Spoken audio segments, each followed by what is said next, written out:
balsio spaudos konferencija. Mūsų spaudos konferencija skirta artėjančioms Černobylio katastrofos metinėms.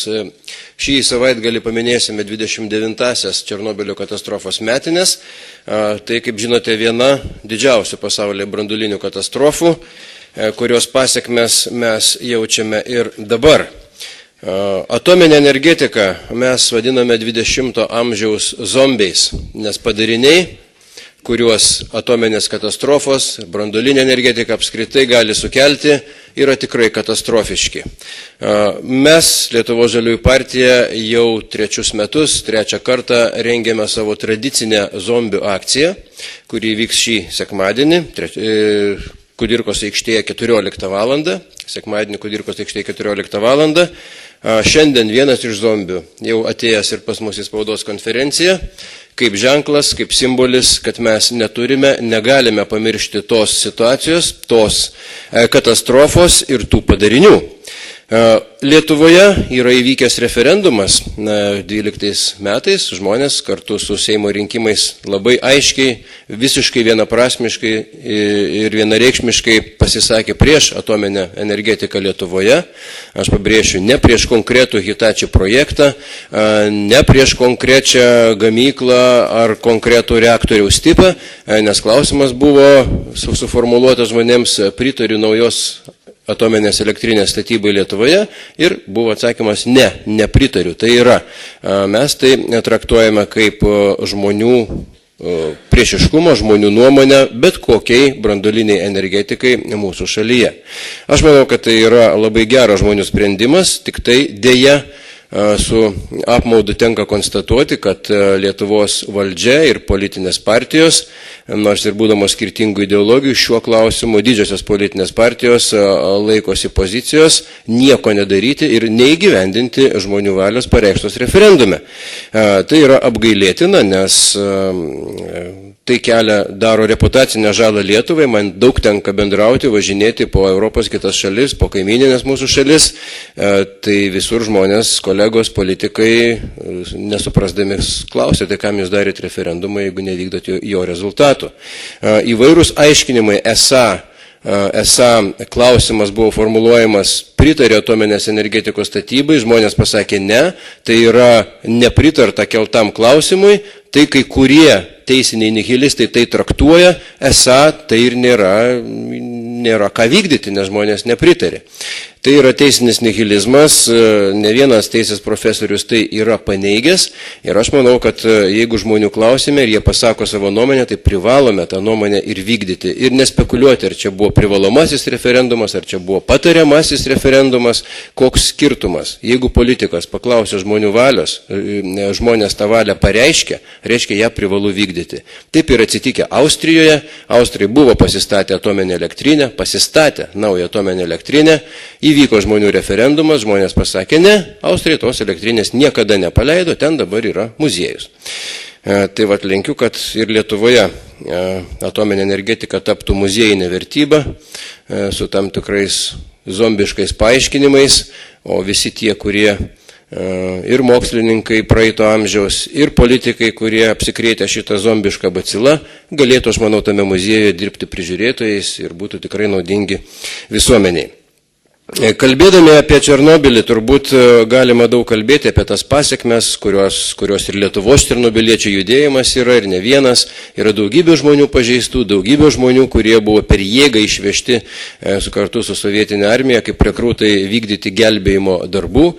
Jie visi yra baigę susirgti, serga, miršta, tai yra didelė problema, bet aš džiaugiuosi, kad bent jau šioje srityje Seimas ir Seimo sveikatos reikalų komitetas ir jo pirmininkė, mano kolegė Dangutė Mikutienė jau ne vienerius metus tam skiria daug dėmesio ir tikiuosi, kad Lietuva nepamirš šitų aukų. Na, o mes šiandien mūsų spaudos konferencijoje labiau norėtume ne tiek ir ne tik analizuoti padarinius branduolinės energetikos. Nėra čia ką labai daug kalbėti, nes tie padariniai yra aiškus po Černobylio, po Fukushimos. Fukushimoje beje dar viskas nesibaigė ir neaišku, kada baigsis katastrofos likvidavimo padariniai, bet mes, Žaliųjų partija, norime kalbėti ir atkreipti dėmesį į tai, kur link turime eiti mes, Lietuva 21 amžiuje, palikę zombius 20 amžiaus katastrofinius zombius, ten, kur jiems ir vieta istorijoje. Mes manome, ir čia ne tik mes, bet ir Europos žalieji ir ne tik žalieji, kas yra labai gerai, praktiškai visa Europos Sąjunga ir Europos Sąjungos institucijos, naujausi Europos komisijos dokumentai, rengiamas Europos energetikos sąjungos planas, visos Europos Sąjungos energetikos strategijos, jos kalba apie vieną dalyką, kad Europa, jeigu nori tapti iš tikrųjų mažiau priklausoma nuo iškastinio įvežtinio kuro, tai turi eiti visai kitų kelių. Ne iškastinio kuro kelių, ne dujų, ne naftos, ne branduolinių kelių, nes branduolinis kuras irgi konstatuojama Europos Sąjungoje yra problematiškas, nes jis yra įvežtinis labai dažnai iš tos pačios Rusijos, kur yra turbūt viena didžiausių pasaulyje ir gamintojų. Tai vienintelis kelias ir Europai, ir Lietuvai ypatingai tapti energetiškai savarankiškais, kartais tai vadinama energetinė tikra nepriklausomybė, vystyti atsinaujinančią energetiką, tai yra atsinaujinančios energetikos išteklius. Lietuvoje mes turime tam puikias sąlygas, mano kolegos, kurie dalyvauja šiandien, tai Martynas Nagevičius ir Saulius Pikšrys, abu yra Žaliųjų partijos vadovybėje, taip pat Martynas Nagevičius visiems gerai žinomas atsinaujinančių energetikos išteklių konfederacijos prezidentas, energetikos ekspertas, Saulius Pikšrys taip pat žinomas kaip mūsų Lietuvos istorinis žalesis, tradicijas tęsiantis dar iki sąjūdinių laikų, pradėjęs tuo metu, nes ir visa Lietuvos nepriklausomybės istorija iš tikrųjų prasidėjo nuo žaliųjų judėjimo. Tai džiaugiuosi, kad neseniai buvo tai prisiminta, buvo filmas išleistas švedų režisieriaus, tikrai labai geras ir įdomus, su daug faktų. Tai štai aš ir mano kolegos mes manome, kad eiti atsinaujinančios energetikos keliu yra vienintelis realus kelias Lietuvai tapti energetiškai savarankišką, garantuoti energijos poreikio patenkinimą tokio, kokio mums jo reikia, garantuoti kartu su atsinaujinančios energetikos plėtra, garantuoti ir kitų su tuo susijusių inovacinių ekonomikos ir technologijų sričių plėtrą, nes, kaip žinote, tai yra labai daug inovacijoms imlios technologijos, tai yra labai daug dirvos investuotojams, labai daug dirvos išradėjams, aukštųjų technologijų specialistams, taip kad kuriant naujas darbo vietas, atsinaujinti energetika yra be galo perspektyvi. Lietuvoje be abejo visos sritys yra perspektyvios, jeigu pradedam kalbėti nuo šilumos ūkio, nuo šilumos energijos, tai be abejo biokuras, biomasė yra perspektyviausia ir galiu tik pasidžiaugti, kad ir mūsų partijos nemažų pastangų dėka, ir mano kolegų, kurie čia yra nemažų pastangų dėka, yra pasiekta vyriausybės nutarimų, jau šios vyriausybės, kad praktiškai visos Lietuvos savivaldybės turi planus pereiti prie biokuro kūrenimo, kol kas dar didysis vartotojas, didžiausias vartotojas energijos Vilnius dar nėra perėjęs dėl tam tikrų priežasčių, apie jas vėliau pakalbėsim, bet kiti didieji miestai jau baigia pereiti. Tai aš manau yra labai geras procesas. Vėjo energetika yra Lietuvoje be galo perspektyvi. Turbūt Lietuva viena perspektyviausių ES šalių, kur galime tapti lyderiai šioje srityje, greta tokių šalių kaip Danija, Vokietija.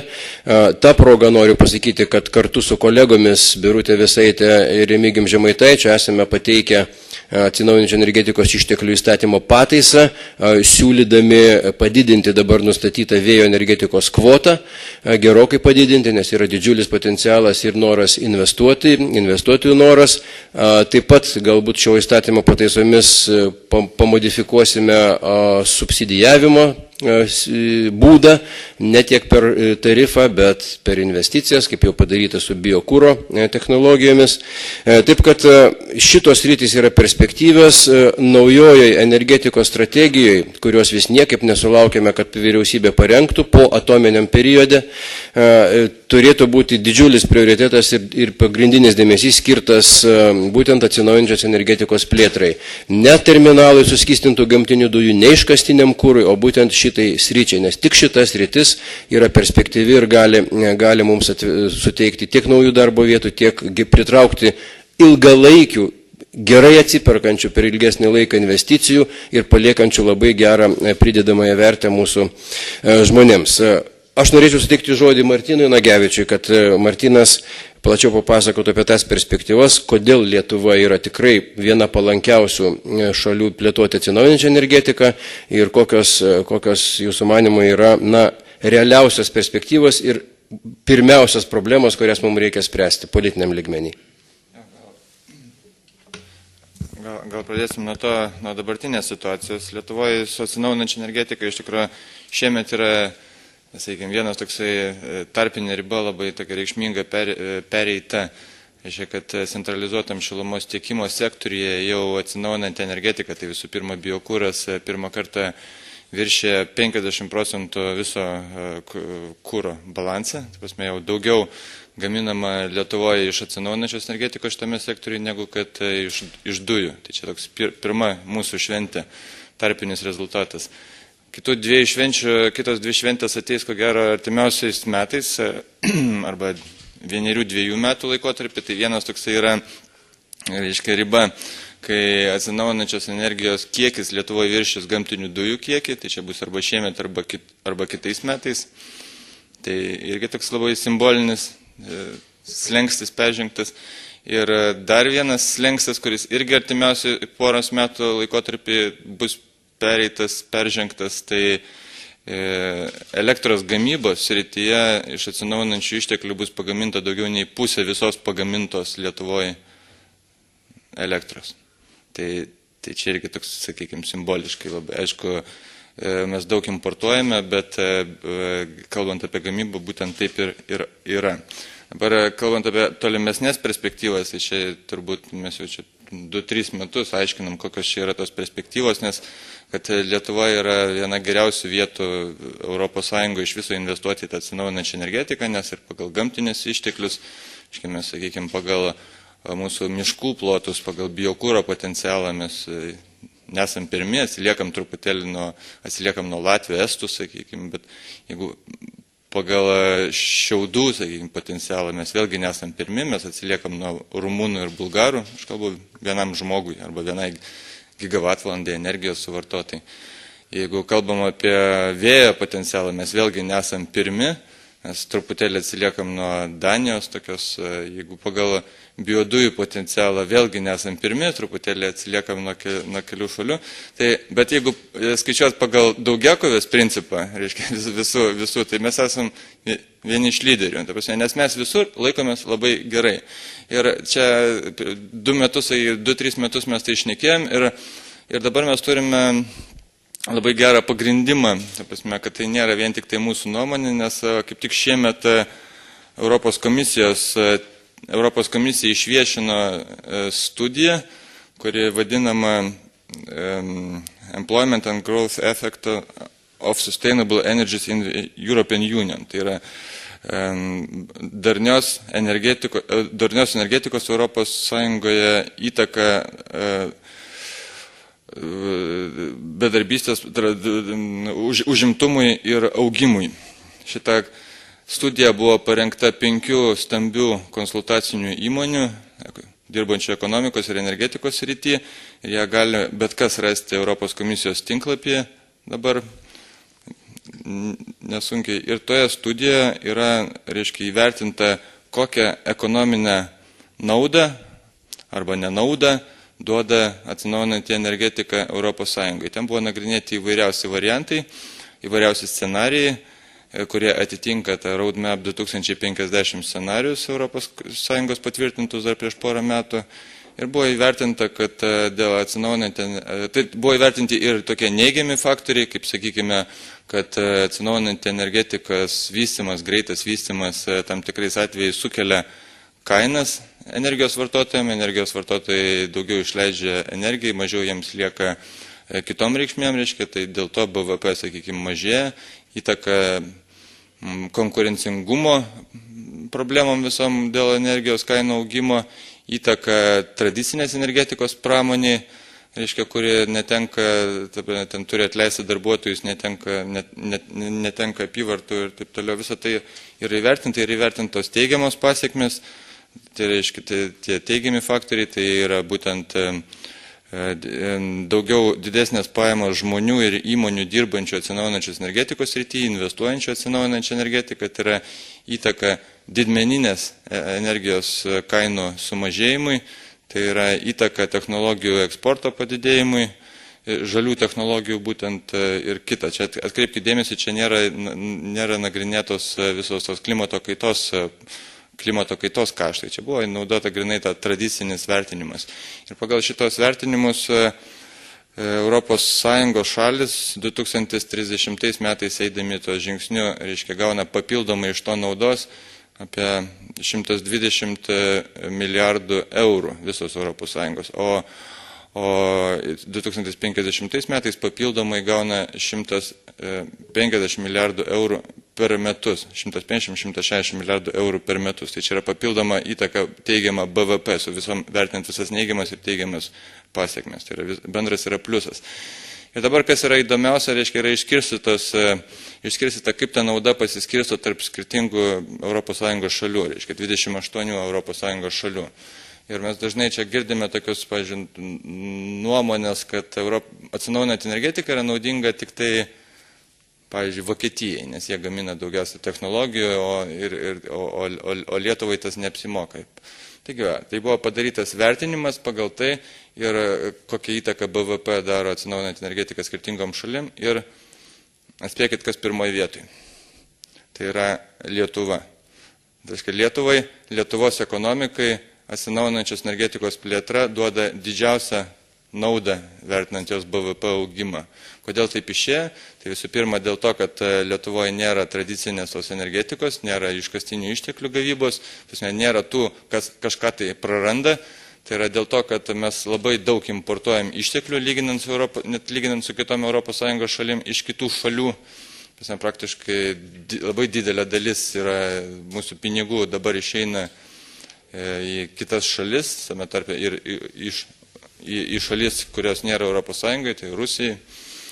Ir pagal, reiškia, šitą scenarių 2020-2025 metais mūsų BVP dėl atsinaujinančios energetikos išauga maždaug nuo papildomai auga nuo 1,2 iki 1,6 procentų. Tai yra pats didžiausias sakykime, teigiama įtaka tarp visų ES šalių. Pavyzdžiui, tokia Vokietija yra labai apie vidurkį. Yra šalių, kuriam tai kainuoja daugiau negu kad yra kur neigiama. Pavyzdžiui, Maltoje yra neigiama įtaka ekonomikai, nes nėra gerų sąlygų. Ir dar vienas momentas, reiškia, kaip Europos komisijos šitą studiją, kaip vertinama, kur bus ta atsinaujinanti energetika daugiausiai gaminama. Tai reiškia, iš viso yra įvertinta, reiškia, pagal, sakykime, čia tokį pakankamai atsargų scenarių, kad ES maždaug iki 70 procentų visos energijos bus 50 metais gaminama iš atsinaujinančių energijos išteklių, bet tas pasiskirstimas yra skirtingose šalyse. Ir pagal šitą scenarių, reiškia, Lietuvoje, žinot, kokia dalį bus gaminama elektros lyginant su elektros vartojimu? Tai yra 300 procentų.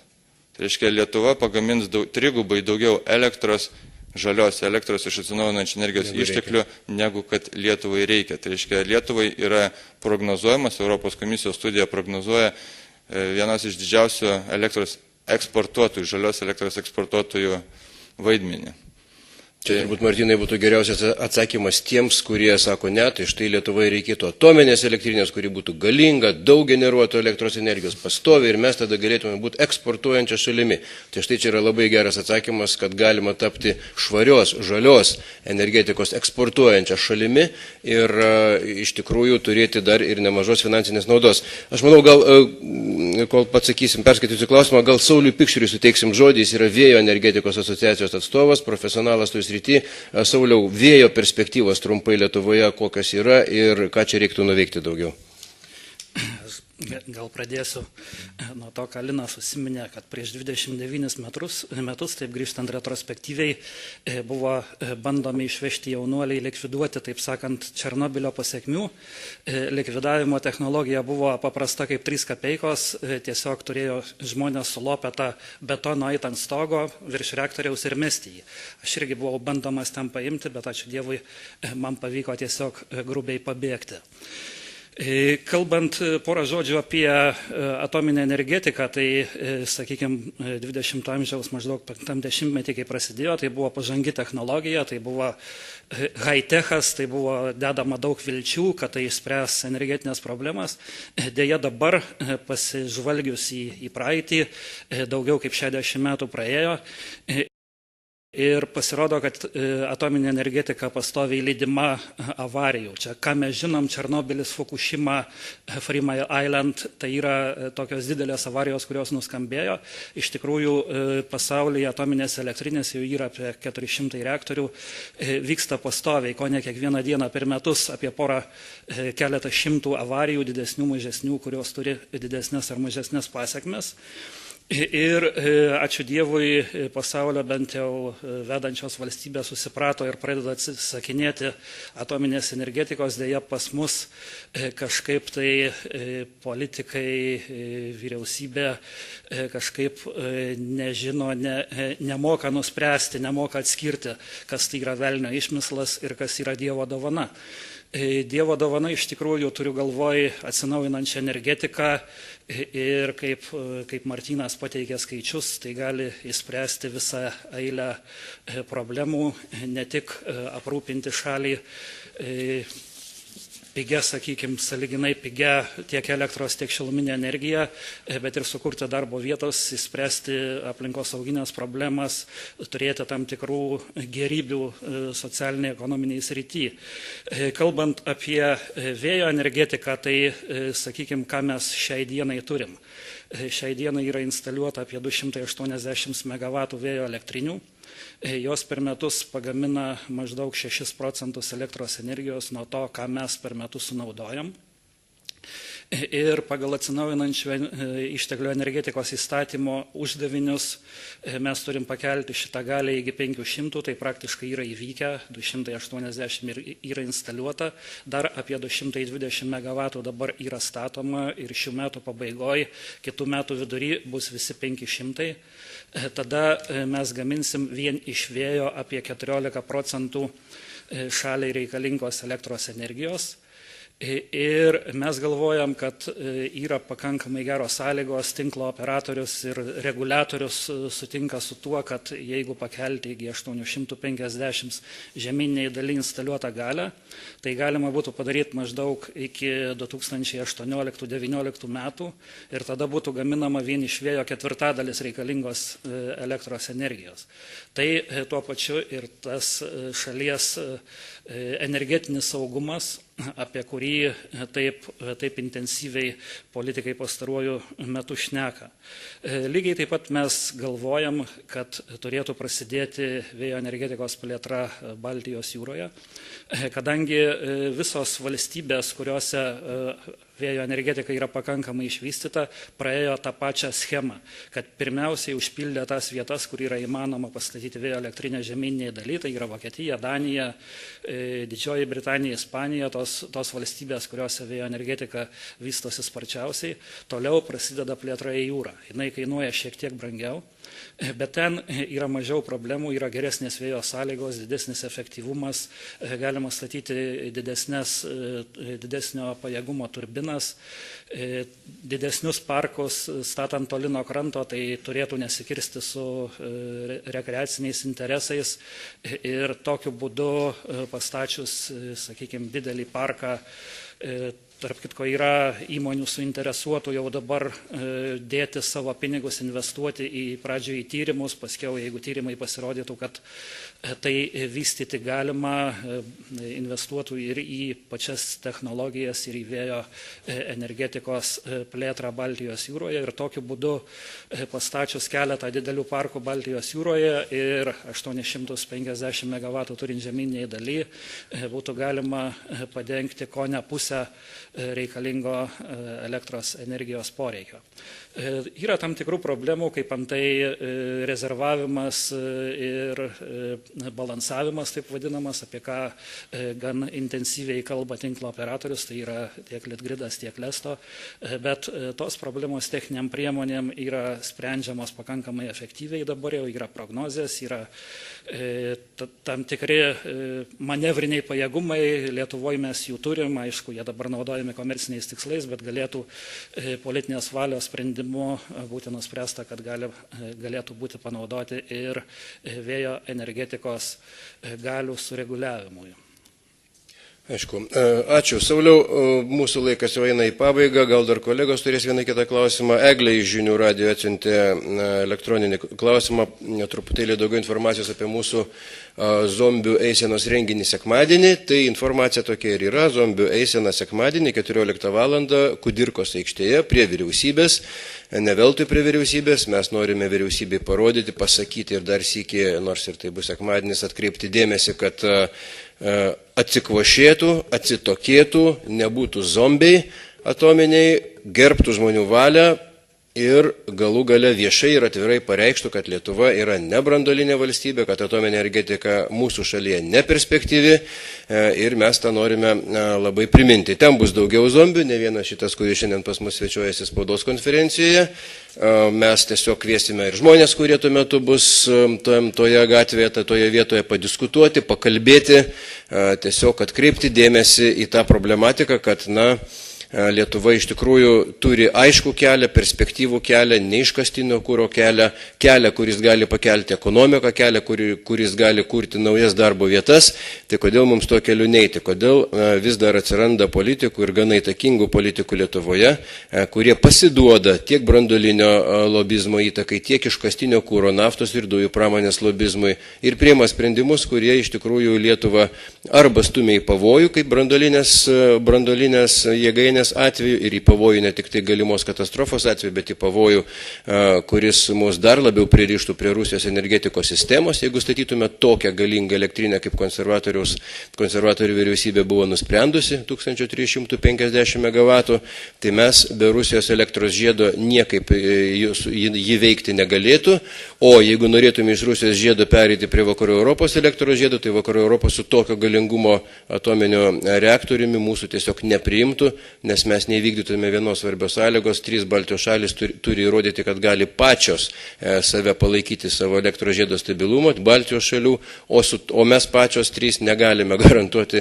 šitokios elektrinės stabilumo darbo. Taip, kad čia iš tikrųjų būtų apie ką pakalbėti ir mes tikrai norime atkreipti dėmesį ir politikų, ir Seimo narių, ir štai netrukus po mūsų spaudos konferencijų kalbės signataras Zigmas Vaišvila ir mano kolega Audrius Nakas. Aš sveikinu signatarų iniciatyvą parašyti kreipimąsi į Seimo pirmininkę, būtent, kad ji atkreiptų dėmesį į tuos įstatymų projektus, kurie yra įregistruoti dar šios kadencijos pradžioje. Aš įregistravau 10 įstatymų projektų, kurie atšauktų visus įstatymus, kurie susiję su atominės energetikos ir branduolinės jėgainės statybos įstatymų leidybos visais juridiniais aspektais. Deja, tie mano projektai registruoti, jie niekada nepateko į darbotvarkę ir niekada jie nebuvo net svarstyti.